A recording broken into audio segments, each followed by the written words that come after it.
자녀가 살아가고 있는 이 세상은 마귀가 다스리는 세상이요, 죄악과 유혹이 항상 끊이지 않는 세상이다 라고 하는 것을 잊지 말아야 됩니다. 바로가 유대인들의 아들들 태어나면 목숨을 취하려고 했던 것처럼 마귀는 오늘날 우리 자녀들의 영적인 생명, 그 영적인 건강을 뺏어가려고 애를 쓰고 있어요.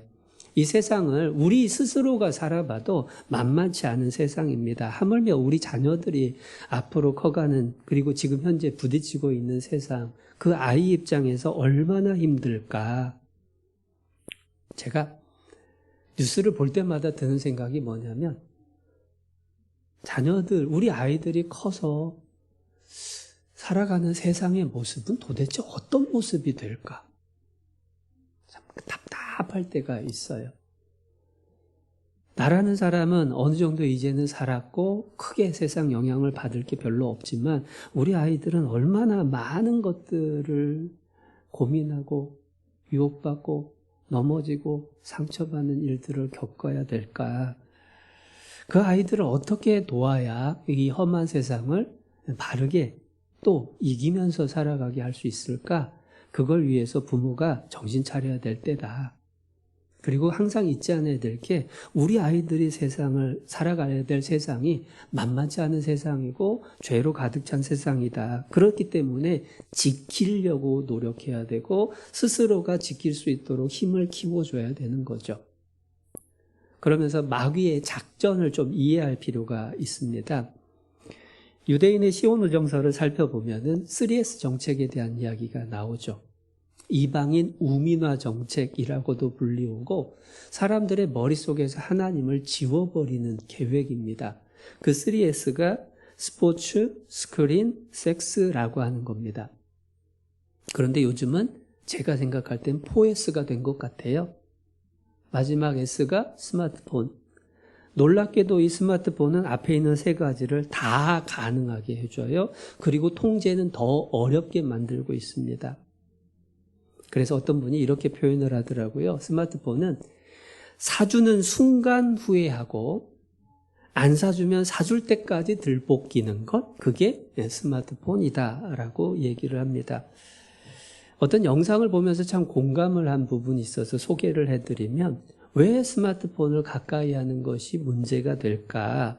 구체적인 예를 듭니다. 사람은 무언가를 보고 들으면 이 감각에 대한 처리를 이 뇌의 뒷부분 후두엽에서 정리를 해요.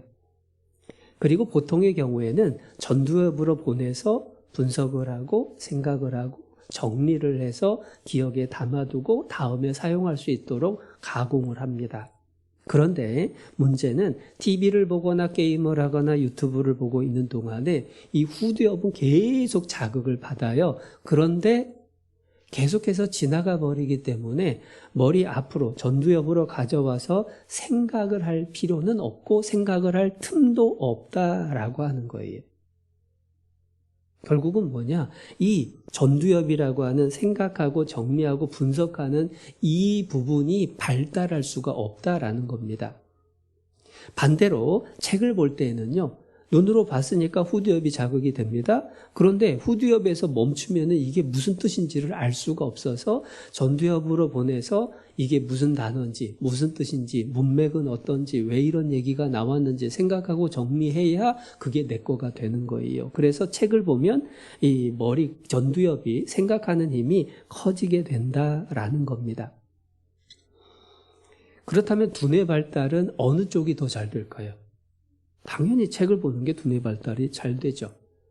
그래서 일본의 모리 아키오 교수라는 분이 이렇게 경고를 했다라는 거예요. 일주일에 3일, 하루에 1시간 이상 6년 동안 아이가 게임을 하고 지나가게 되면 아이가 컸을 때에 생각할 힘이 없게 된다. 사물을 깊이 이해할 수가 없게 된다. 그 증거가 뭐냐? 오늘날 중고등학교 학생들이 그 6년 이상을 지나온 아이들이거든요. 그래서 오늘날 중고등학교에서 선생님들이 아이들하고 수업을 하면서 3가지 얘기를 하면 애들이 비명을 지른대요. 첫 번째, 생각해보자. 싫어한대요. 두 번째, 그 생각한 걸 정리해서 발표해보자. 못하겠대요. 더 힘들어하는 건 뭐냐? 그것을 써보자라고 하면 더 힘들어한다는 거예요. 신문 칼럼에 니콜라스 카라고 하는 생각하지 않은 사람들이라는 책을 소개한 걸 봤습니다. 생각하지 않는 사람들의 그 줄거리 중에 중요한 부분이 뭐냐면 인터넷과 스마트폰이 우리의 뇌를 재프로그래밍 해버린대요. 그래서 빠른 것들, 막 스치고 지나가고 순간순간 변하는 것들에 예민하게 반응을 하고 사색하고 깊은 사고는 어렵게 만든다라는 것이 과학적인 증거를 발견할 정도가 됐다라는 거예요. 실제로 그게 점점 가속이 됩니다. 그래서 요즘은 스마트폰으로 보는 동영상의 길이도 점점 짧아져요. 틱톡. 유튜브도 틱톡한테 다 뺏기니까 그 다음에 나오는 게 뭐냐면 유튜브 쇼츠. 그것은 몇 초짜리냐? 15초에서 길어야 1분이에요. 그러니까 그 짧은 시간에 전달을 하기 위해서 얼마나 강렬한 것들을 담아놓나 몰라요. 그렇게 짧은 시간 강한 자극에 가득한 영상에 길들여지면 긴 시간 집중하는 건 당연히 어려워지겠죠. 근데 이게 왜 문제가 되느냐? 그 영상에서는 현실적인 문제를 먼저 얘기를 합니다. 그게 뭐냐면 아이폰이라는 걸 예로 들더라고요. 아이폰이 100원으로 팔린다라고 가정을 하면 그 100원 중에서 30원은 재료비랍니다. 5원은 공장에서 조립하는 사람의 인건비라고 그래요. 그러면 65원이 남죠? 65원은 누가 가져가느냐? 애플이 가져가요. 근데 애플이 그 아이폰에다가 뭐라는 걸 남겨놨느냐? 뒤집어 보면은 Designed by 애플 이것만 남겨 있다는 거예요. 설계를 한 사람이 가져가는 게 65원. 그런데 그 5원을 가져가는 사람과 65원을 가져가는 사람의 차이가 뭐냐? 전두엽을 써서 생각하고 정리하고 사고하고 분석하고 창의력을 발휘를 하는 사람은 65원을 가져가고 생각하고 정리하는 것을 쓰지 않고 그냥 눈에 보이는 대로 따라서 움직이기만 하는 사람은 5원 가져간다.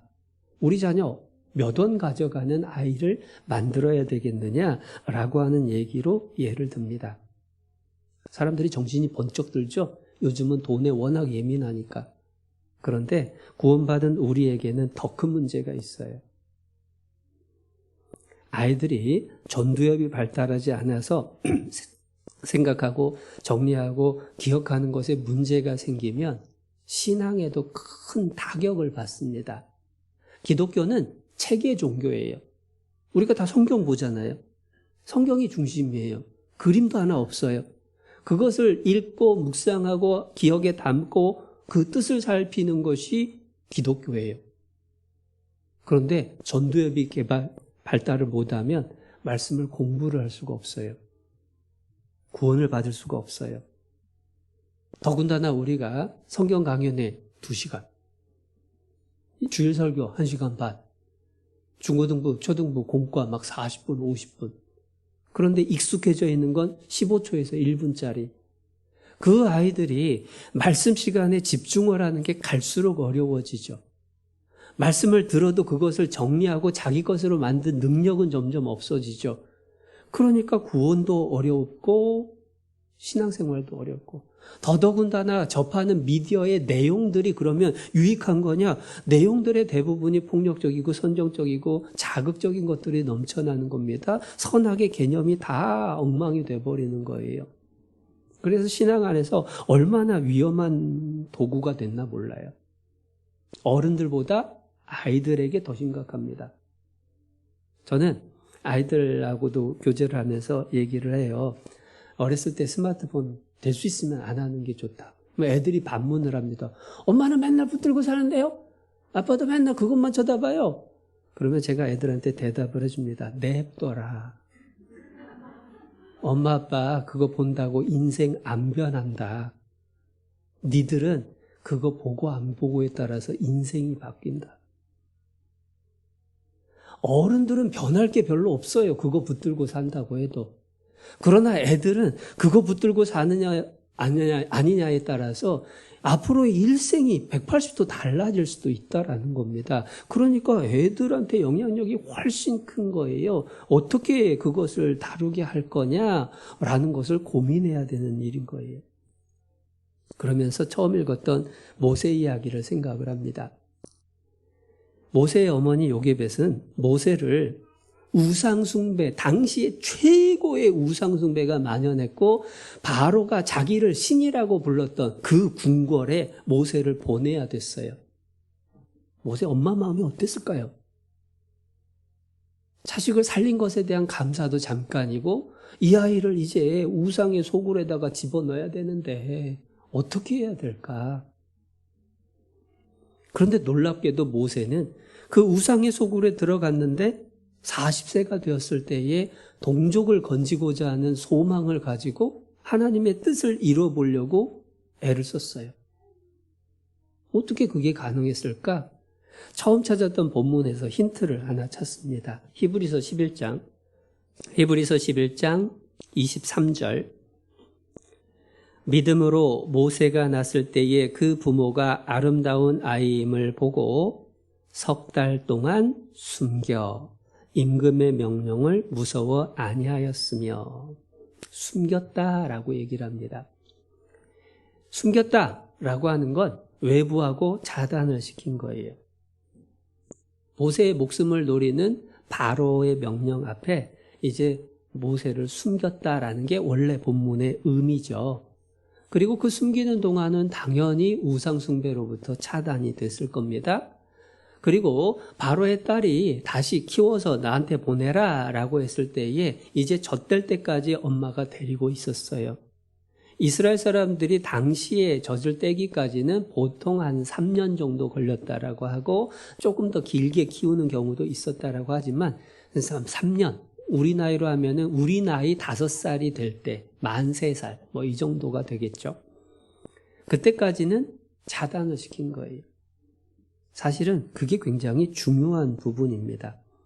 어리면 어릴수록 영향이 크기 때문에 자녀의 영적인 건강, 영적인 생명을 위해서는 어릴 때는 최대한 차단해 주는 게 도움이 된다라는 거예요. 그래서 스마트폰을 아이가 보게 되는 시기를 최대한 늦추는 게 좋아요. 근데 제가 이 얘기를 하는 동안에도 마음속에서 하는 생각이 드는 분도 많이 계실 거예요. 왜냐하면 이미 자주 들려주는 경우들이 많죠. 저도 깜짝깜짝 놀래요. 아이가 어른들 얘기하는데 시끄럽고 하면은 쥐어줍니다. 식당 가가지고 밥 먹는데 애가 칭얼대면은 쥐어줍니다.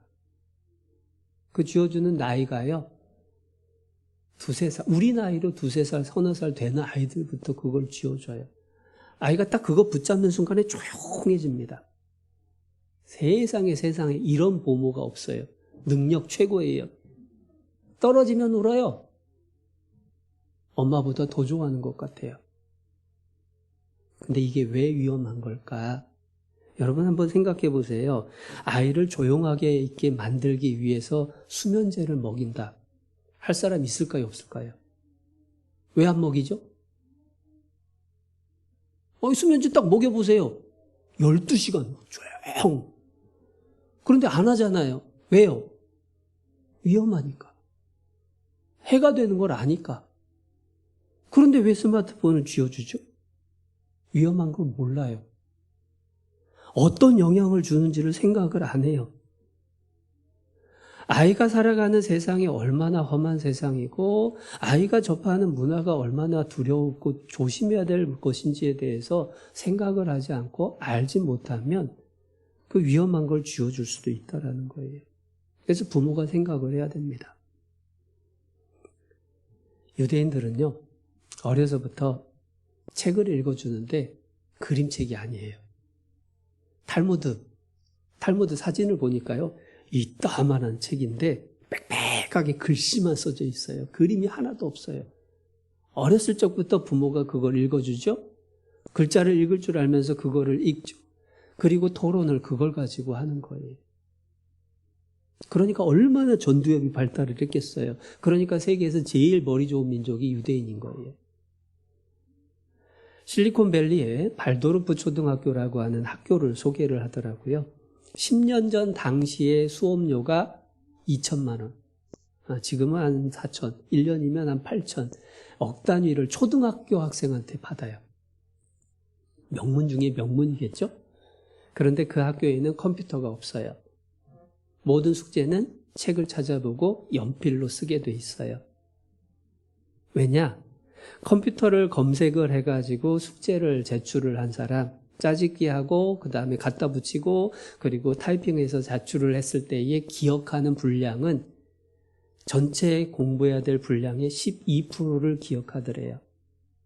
그런데 스스로 책을 찾아서 답을 알아내고 그것을 본인이 손으로 써서 숙제를 낸 아이들은 75%를 기억하더래요.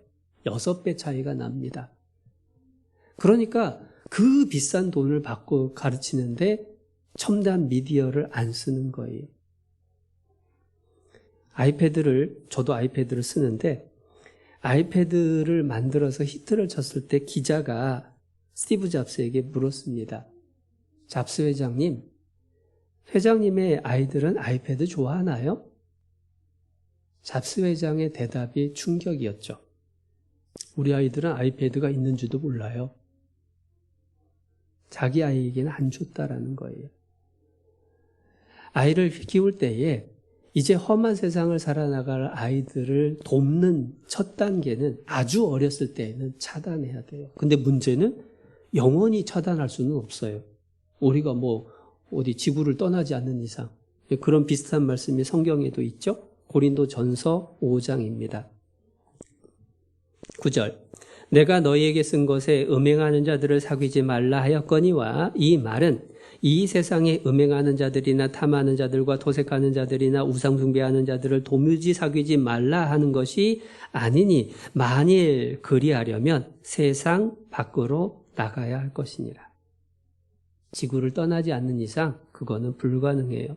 우리 아이들이 이 지구상에 살고 있는 한 결국은 스마트폰이라고 하는 거 접해야 됩니다. 그러면 어떻게 해야 되느냐? 그러니까 이제 아이가 커가면서 아이가 그 스마트폰을 사용하고 절제하고 선악을 분별할 수 있도록 힘을 길러줘야 되는 거예요.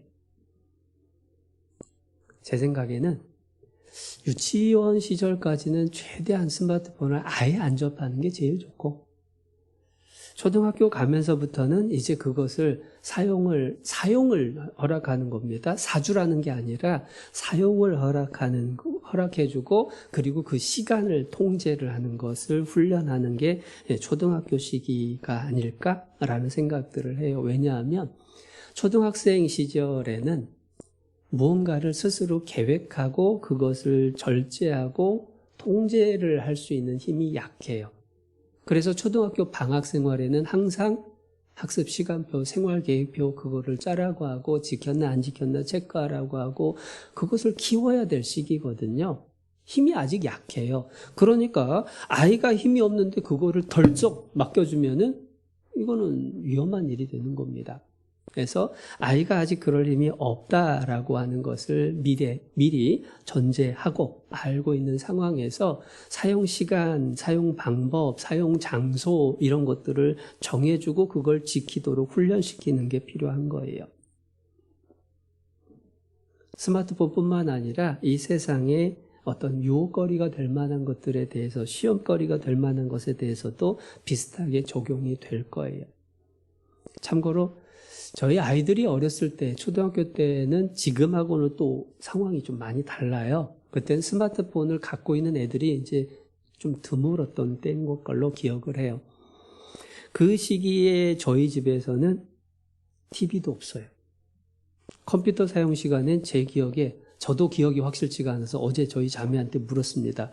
우리 애들 초등학교 때 컴퓨터 일주일에 몇 시간 쓰게 했지?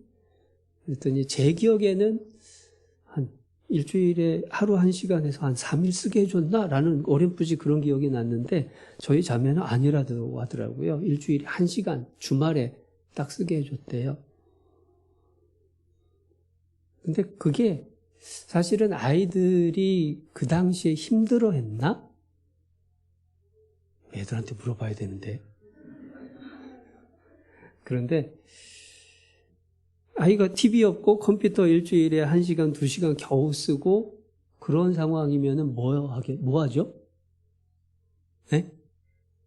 할 게 없어서 책 봐요. 할 게 없어요. 그럼 어떻게 해요? 살아야 되는데, 놀아야 되는데.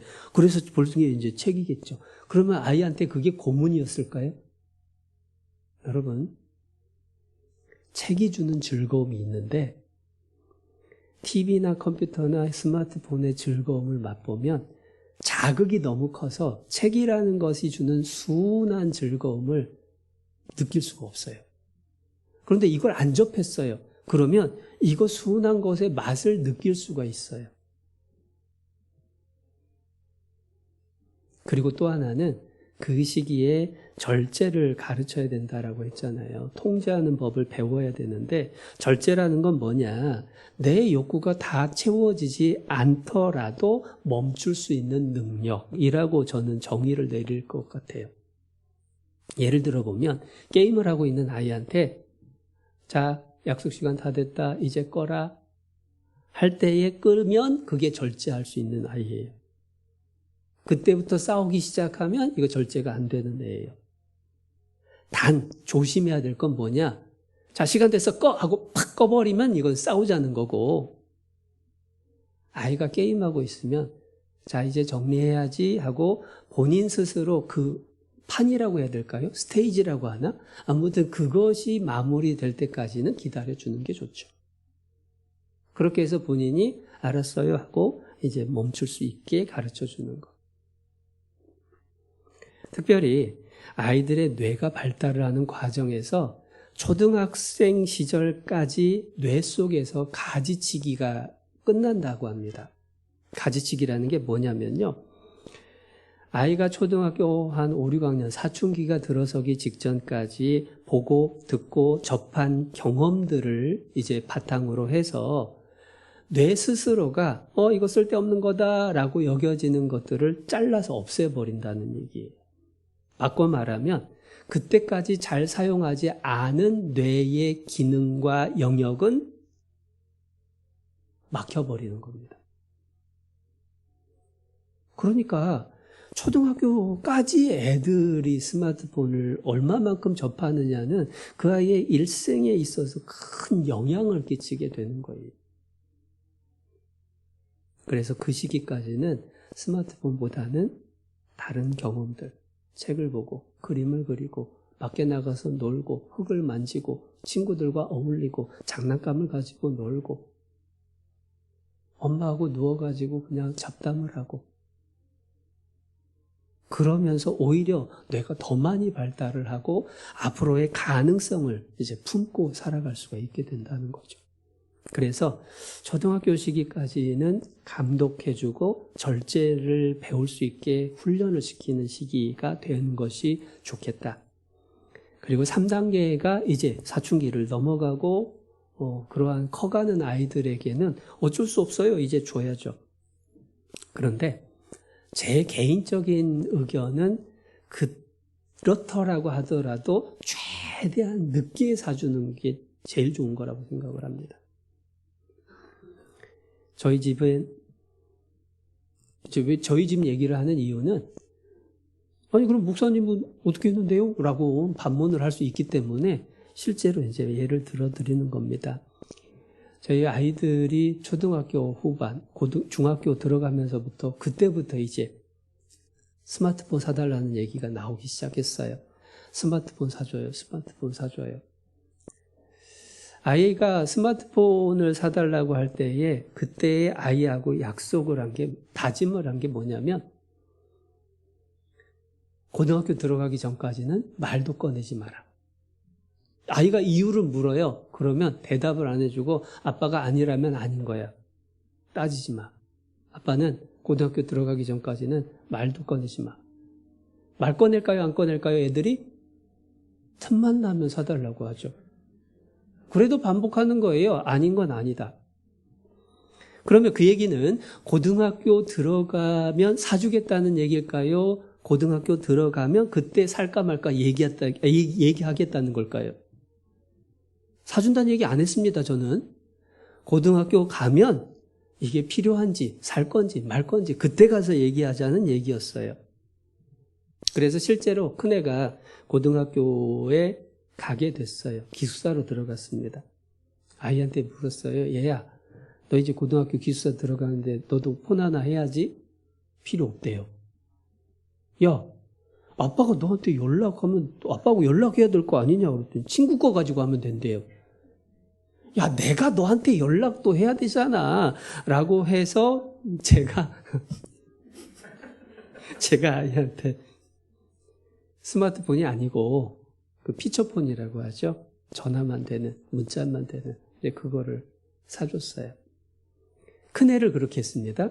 둘째 어떨까요? 아, 저런 거구나. 고등학교 갈 때 아이한테 너도 고등학교 가는데 하나 해줄까? 그랬더니 뭐 알아서 해주든가 말든가. 고등학교 3년 내내 피처폰 아이 둘째도 해줬는데 제 기억에 3년 동안 그거 들고 다닌 시간이 10시간이나 될까? 솔직히 뭐 연락할 게 뭐 있어요. 맨날 왔다 갔다 하는 거 뻔한데. 대학교 가면서 둘 다 스마트폰을 해줬습니다. 그런데 그런 얘기를 하면 주변에서 걱정하고 두려워하는 게 있어요. 그게 뭐냐면 왕따 당하는 거 아닌가요? 근데 신기한 건 지금도 중고등학교 애들하고 연락해요. 학교 숙제는 어떻게 하고 뒤처지는 건 아닐까요? 학교 숙제요? 집에 와가지고 컴퓨터 카톡 들어가고 이메일 들어가고 다 해요. 물론 당황스러운 장면들이 있습니다. 학기 초에 선생님이 이제 신상 정리를 하면서 이름, 부모님 성함, 연락처, 주소, 네 전화번호 없는데요? 장난치지 말고 빨리 불러. 아, 진짜 없는데요?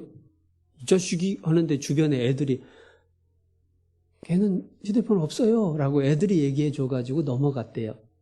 뭐 그런 상황들을 겪는 것이 사실은 뭐 아이 입장에서 제가 좀 힘들었을 수 있겠다라는 건 인정은 해요. 그러나 그 시간이 그러한 경험, 그러한 과정들이 아이에게 보탬이 될 거라는 믿음이 있어요. 중간에 어떤 신문들을 보게 됐냐면 요즘은 그런 기사 보기가 힘든데 한동안 고등학생들이 스마트폰을 스스로가 피처폰으로 바꾸는 그러한 기사들이 자주 나오고 그리고 스마트폰이 아니라 공신폰이라고 하는 거 있더라고요. 스마트폰하고 똑같이 생겼어요. 뭐 사전 기능도 있고 다 있는데 인터넷이나 이런 게 다 차단이 돼가지고 공부에 집중할 수 있게 돼 있는 그런 폰도 나오고 하는데 아이가 커가면서 아이들 스스로도 분별할 수 있는 힘이 생긴다는 거예요. 그 시기가 되면 가져도 돼요. 나 이거 없어도 돼 라고 하는 아이는 가져도 돼요. 근데 나 이거 아니면은 막 울고 떼쓰고 뭐 이거 아니면 뭐 어떻게 하겠다라고 하고 이런 상황이면은 아직 절제할 수 있는 힘이 더 필요하다. 그 시기는 아직 위험하다라고 하는 증거로 생각해도 문제가 없다 싶습니다. 생각해 보면요. 스마트폰에 대해서 부모는 안 사줘도 싸워야 되고 사줘도 싸우게 돼요. 그렇다면 어느 쪽이 나올까요? 어차피 싸울 거 안 써주는 게 낫지? 싸움을 두려워할 필요는 없습니다. 느헤미야 4장입니다. 느헤미야 4장 14절 구약 732페이지 내가 돌아본 후에 일어나서 귀인들과 민장과 남은 백성에게 고하기를 너희는 저희를 두려워 말고 지극히 크시고 두려우신 주를 기억하고 너희 형제와 자녀와 아내와 집을 위하여 싸우라 하였으느니라.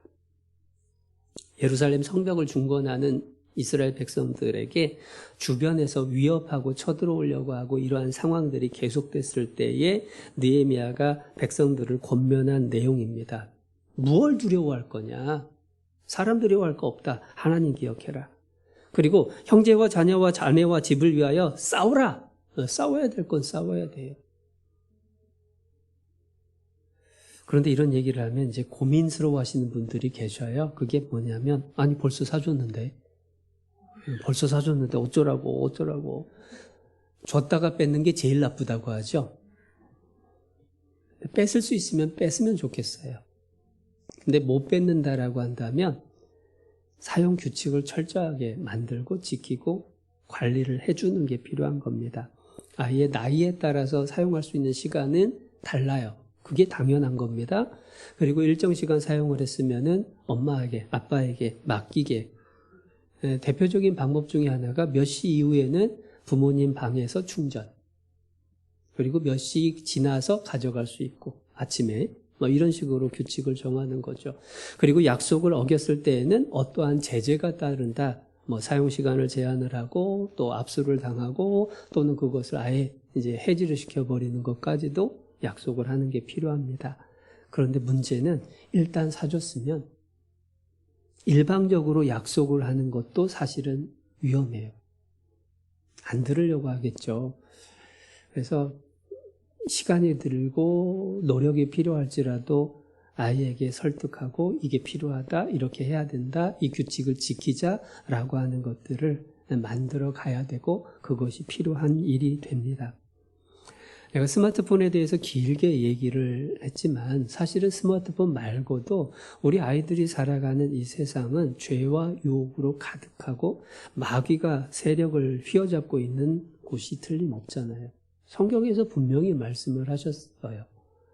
그렇기 때문에 그 속을 우리 아이들이 살아가기 위해서 필요한 건 뭐냐? 방금 말씀드렸던 것처럼 어떤 절제하는 능력도 필요하고 보호하고 지켜주는 것도 필요한데 근본적으로는 그 아이들의 마음속에 하나님 앞에 올바른 신앙을 심어주는 것. 우리의 자녀들의 믿음이 굳건해지는 것. 그게 가장 중요한 거예요. 모세가 40세가 되고 또 80세가 되었을 때 변치 않을 수 있었던 이유, 그 모세의 마음에 부모가 새겨준 신앙의 모습이라고 생각을 합니다. 잠언 22장도 찾아볼게요. 잠언 22장 6절 마땅히 행할 길을 아이에게 가르치라. 그리하면 늙어도 그것을 떠나지 아니하리라. 마땅히 행할 길을 아이에게 가르치면 원래 가르치다의 히브리어는 하나크입니다. teach가 아니라 train up에 더 가까운 거예요. 훈련시키는 거예요. 습관을 만들어주는 겁니다. 우리말로 바꾸면 3살 버릇 80까지 간다. 아이가 어렸을 때의 습관을 만들어주면 그것을 떠나지 않게 된다. 아이가 어렸을 때의 신앙을 올바로 심어줘야 그 아이가 혹여 방황을 하는 일이 있을지라도 제자리로 돌아올 수 있는 힘이 되는 거예요. 아이들이 살아가는 세상도 우리가 살아가는 세상도 영적인 전쟁터입니다. 그렇기 때문에 싸움이라는 게 필수적인 거예요. 싸우지 않으면 빼앗겨요. 영국 교회의 현실을 소개하는 영상 보신 분들도 계실 거예요. 요즘 영국에는 교회당이 많이 없어지고 있어요. 교회당이 팔립니다. 그래서 어떤 교회당은 술집이 되고 운동 연습장이 되고 심지어 힌두교 사원이 되고 그나마 있는 교회에는 젊은이가 없어요. 왜 그렇게 됐을까? 마귀가 마지막 때로 갈수록 더 발악을 하는 거 틀림없습니다. 그렇기 때문에 우리 아이들이 살아가야 될 세상은 우리가 겪었던 세상보다 더 유혹과 시험이 많은 세상이 될 수밖에 없고 그렇기 때문에 그 아이들을 보호하고 훈련시키고 힘을 키워주는 것 그게 우리 부모가 해야 될 일이다. 만만치 않은 세상 그저 돈 벌고 살아갈 수 있는 힘을 키워주는 게 전부가 아니라 세상을 승리하면서 신앙 지키고 살아갈 수 있도록 어떻게 도울 수 있을까? 그걸 늘 잊지 않아야 되는 거죠.